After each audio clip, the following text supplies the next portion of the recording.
A limpeza ela é realizada para diminuir a quantidade microbiana, a matéria orgânica e os contaminantes da natureza inorgânica.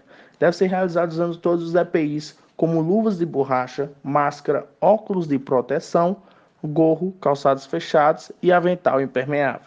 Os instrumentos que possuem mais de uma parte devem ser desmontados. Como exemplo, as pinças e tesouras devem ser abertas para expor suas reentrâncias e permitir uma limpeza adequada. No processo de limpeza, realiza-se a imersão usando detergente com pH neutro ou enzimático e em uma cuba plástica em que o instrumento deva ficar submerso. O preparo da solução e o tempo de imersão devem estar conforme as orientações recomendadas pelo fabricante. Há dois tipos de limpeza, a manual e a mecânica. Na limpeza manual está presente os detergentes enzimáticos ou neutros, escovas de cerdas macias e cabo longo, escovas de aço, escovas para limpeza de lúmen, pia com cuba profunda e torneira com água corrente e direcionável. Na limpeza mecânica, há o uso de lavadoras com jato de água ou lavadoras com ultrassom de baixa frequência. Já no enxágue, deve ser realizado com água potável e corrente, como também certificar a retirada do detergente e de impurezas. A qualidade da A inspeção visual é a verificação da eficácia do processo de limpeza e das condições da integridade dos instrumentais. Caso necessário, deve-se realizar novamente a limpeza ou a substituição. A secagem é realizada de maneira criteriosa para não permitir umidade e diminuir a possibilidade de corrosão. Ela pode ser realizada com o uso do pano limpo e seco, secadora de ar quente e frio e estufa regulada para este fim ou ar comprimido medicinal.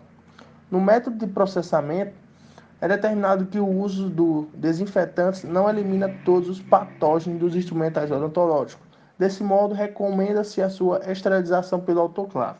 Na desinfecção, elimina a maioria dos micro-organismos patogênicos, porém não elimina os esporos bacterianos. Os produtos destinados para a desinfecção devem possuir o registro do Ministério da Saúde.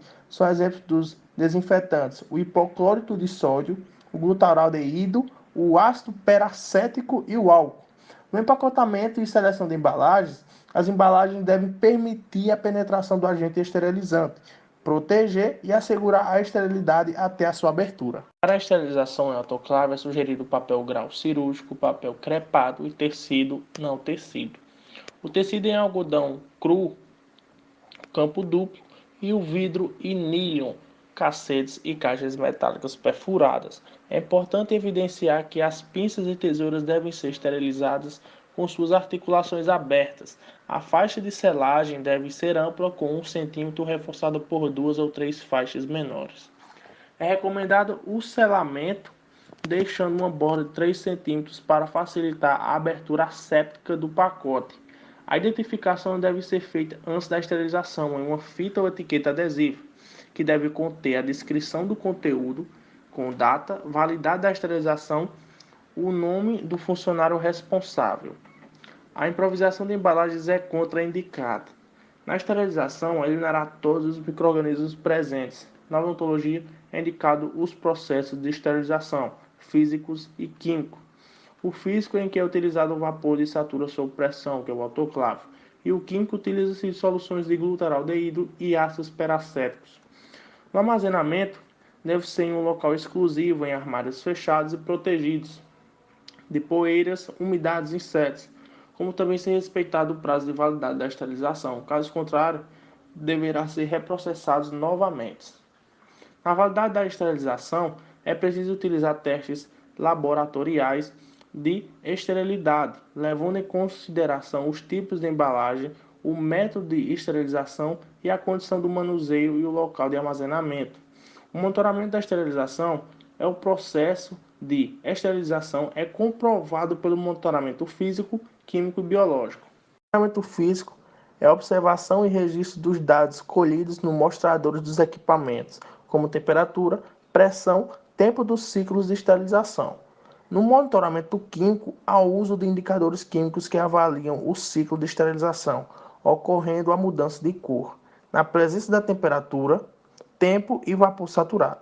Pode-se usar indicadores de processo, testes Boyedick, de parâmetros simples, multiparamétrico, integrador e emuladores.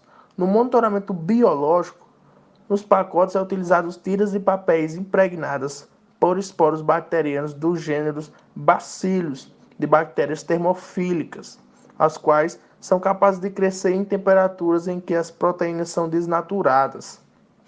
Para a autoclave, utiliza-se o geobacílio e esporulado Sterotecmophilus.